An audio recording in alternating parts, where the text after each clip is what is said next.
Well, you're on Good Times, and with me is the team of Jhalki. So, sir, I will start with you. How come this idea of doing a movie that basically questions child labor, and also in a society where, in an industry where we don't see too many move children narratives? So I think it was the subject and the cause which was crying out loud to be told, and that is when I think when we started understanding the layers of human trafficking and child labor and the way children get impacted, we didn't treat it as a children's narrative, but children are at the focus, and I think is a cause which is directly connected with children because if 6 crore children in our own country do not know what it is to be children, and 15 crore worldwide still do not know what is to be children, it's a huge subject to be addressed. And though you and Sanjay Suri both have a R.D. Burman connection, also he made a documentary on Pancham. He acted in Jhankar Beats, but we are talking about Jhalki.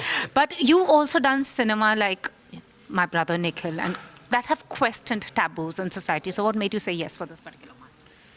It's purely the script. I would say, read the script. Of course, the idea one was already kind of leaning towards, yeah, sounds interesting. But films dealing with child labor or something may seem very heavy or something. But the beauty of this script is it's extremely entertaining. It's extremely inspiring.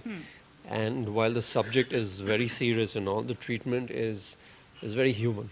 The last page of the script, say, okay, let's do it. And of course, commercials were discussed, but but that was not the decision-making point. Yeah. I heard you say at the trailer launch, like acting with kids, firstly you were a little worried, but then it all became okay.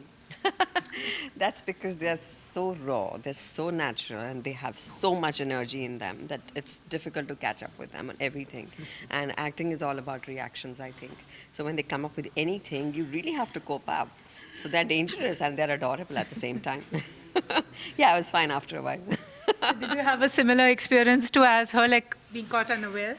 I've worked a lot with kids, actually. I mean, like Divya said, I mean, a lot of actors say that animals and kids are scary because they are so real and so innocent and cute and adorable on screen. It's always difficult to match up to that expectation, you know. We all are a part of this film because we all believed in, you know, the movement, Kailash Satyarthi ji's work, and you know, Brahmanand's vision of, you know, how this film should be made, and the story. And yeah, kids are always delightful as well. So it's a lovely energy to be around them. What do you think is the reason that not many movies with children films are made here? I mean, you also have a production company. It's the same reason why you don't have enough children parks in the country. What is that reason? It's the same reason that it's the same reason where a child is not allowed to have a mood day while an adult is allowed to have a mood day. That is different, yeah. No. Paro, tuition, this, sports, everything thrown at them. So, coming back to cinema, I don't know the reason, but I think lack of just sensitivity towards children. So, we're speaking as a society now. So, where is children's cinema? And children's cinema is not only for, we may have films for kids that those adults understand. Kids don't understand. True. They get preachy. Exactly. And this film, the beauty is adults also understand, but kids definitely connect with it because the folk story of a bird losing her grain and how she goes from pillar to post to get that grain back. And that the kids connect to.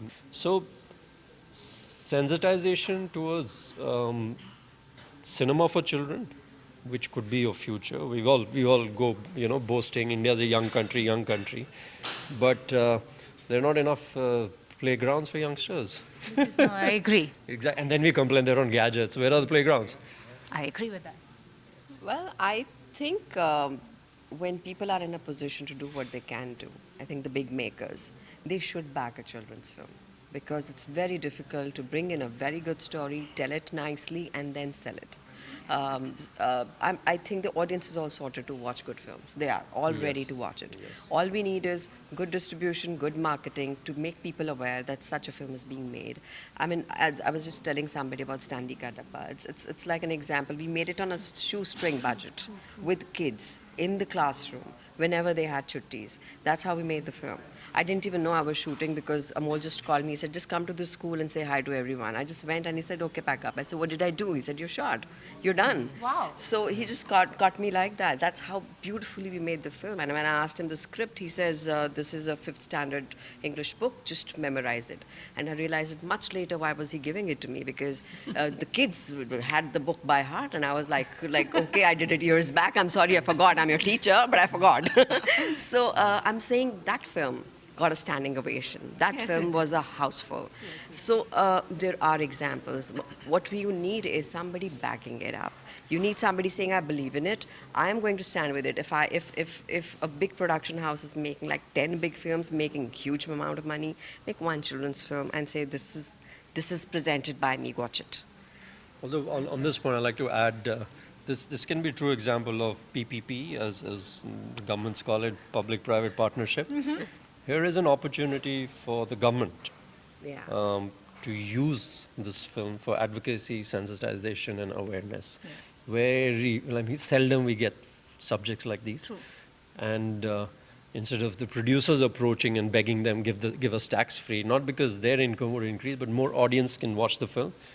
A film like Jhalki and many others, Stanley Ka Dabba, etc., the government should make them tax-free and make them available in all stratas of society. It's very expensive watching a film at a multiplex, so why not this at a cineplex or mobile theaters in villages, in small tier 2 cities, tier 3 cities, and even bigger cities. You know, my fondest memory in school is when we had these special screenings of Masoom and Dard Ka Rishta. We were like chotus. The open air theatres you're talking So about? we had it in school, like, yes. okay, from 2nd to the 5th standard, we'll watch these movies. So I'm saying this film is like that. When I was just talking about it, I feel like taking this film to a school and showing it to the kids. So if the government comes along with it, or some nice production house comes along with it to push it that way, I think this could be a mantra for people to know what those fortunate kids are getting and those other ones are not. So I think it'll be That's a fabulous idea. कि दाना एगो बांस की खूंटी में गिर गई। बाबू है उसका नाम, इतना सा है। उका नींद में चले के आदत है ना। खूब सुंदर है। गोरा है? नहीं। काला? एकदम नहीं। एकरे जैसा है। Like the three of you were the faces of the time, the content-driven cinema, which was categorized into parallel, middle of the road. But now we are all lapping that up in the commercial space. What do you think has changed and what hasn't changed? Well, the stories have become the masters, and people, I think the audience has changed. It used to be like all the content-driven films used to be the art cinema or the parallel cinema, which used to be like a director's vision. And the proposal makers, एक hero होगा, एक heroine होगी, फिर एक comedian है, एक villain, and that's it. And the story will be just a little here and there, and then it's the same story. So that has changed somewhere, and people want to hear stories. So I think those heroes, those heroines are now doing these characters, and somewhere it's, I think, a good marriage. It's a very good marriage, why she's smiling. No, I agree with you. I'm smiling because I agree with her. And the fact that, the audiences have changed also because I think audiences are exposed to far many things. And, the OTT platforms which are giving us content from Germany, from Spain, from everywhere, so we are seeing different kinds of storytelling. And therefore, the way we want to watch our own stories have also changed. Yeah, and so, the way, like Divya pointed out, just the hero, heroine, villain. I think that aspect of that sort of storytelling has become outdated for quite some time now. We don't see those typical villains anymore for many years. Villains have gone. Ayushmann Khurrana is now called a different industry. Why? Because he has brought in a kind of cinema which, defines an unconventional hero. Where would you see a bald hero? Where would you see somebody who has sexual problems or something? People wouldn't come out like that. Now it's out in the open that, hello, I'm playing this. And He was one of people the first to are- play that, No, actually. of course. No, I'm saying the And I went audience. bald. No, I'm saying, but the audience has changed. They are like more receptive. They're like, okay, give us more. You know, I beg to differ here. I'll tell you why. Tell me. Audience has always been there. If you feed something, some audience for 20 years, a similar kind of thing, that becomes sort of the aesthetic of the country. For example, TV. Yeah. We had Bunyad, we had Tamas, we had Hum Log. Hum Log. Exactly, roads used to be empty. So, and then the mass advertisers, etc., etc. So that's another debate altogether. Now, very recently, 2 years ago, 3 years ago, before the OTT giants came in, Yeah. the same jargon was given. Koi dekhta nahi hai, no one sees it, there's no market. You had to do crowdfunding. And exactly. And suddenly they wake up, oh, there's a giant who's making great content, and they feel threatened at $650, the single malt of, of content. And everyone goes into that space. They were sleeping for so many years, been shouting, there is an audience, but where are the spaces? Where are the platforms? In a theater, we know what kind of money it needs to go to a theater. So those spaces have reduced, and the responsibility is of, I think, the government again over here. No, there is no film. Is film?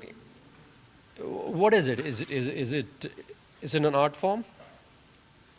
Yeah, it's an art form. It should be in culture. Yeah. It's an information broadcasting. It's news, information and broadcasting. So industry is different, Yeah. right? So just because getting an industry tag, so it's still an art. So an art. Business is a part of it. It needs to, but it does not. So I think our starting point is there's no vision. We have NFDC, but 5 years NFDC not produced any film. True. Why not? Every year, if there were 6 films funded over there, in 5 years we would have had 30 more films. We grew up watching Bengali, Kannada, Marathi films on Doordarshan. Where are those films now? Because they also need numbers, because there's advertising supported. So it's not the responsibility only of the filmmakers. Is leading newspapers going to write about this film on their front page, or is going to become a victim of advertorial? Under the garb of advertorial. So there are many elements, but that's why, forget about children's film, content-driven cinema doesn't get made. Anyways, thank you so much and all the very best for Jhalki. I hope everyone goes and takes a Jhalki of Jhalki. Thank you so much. Thank you.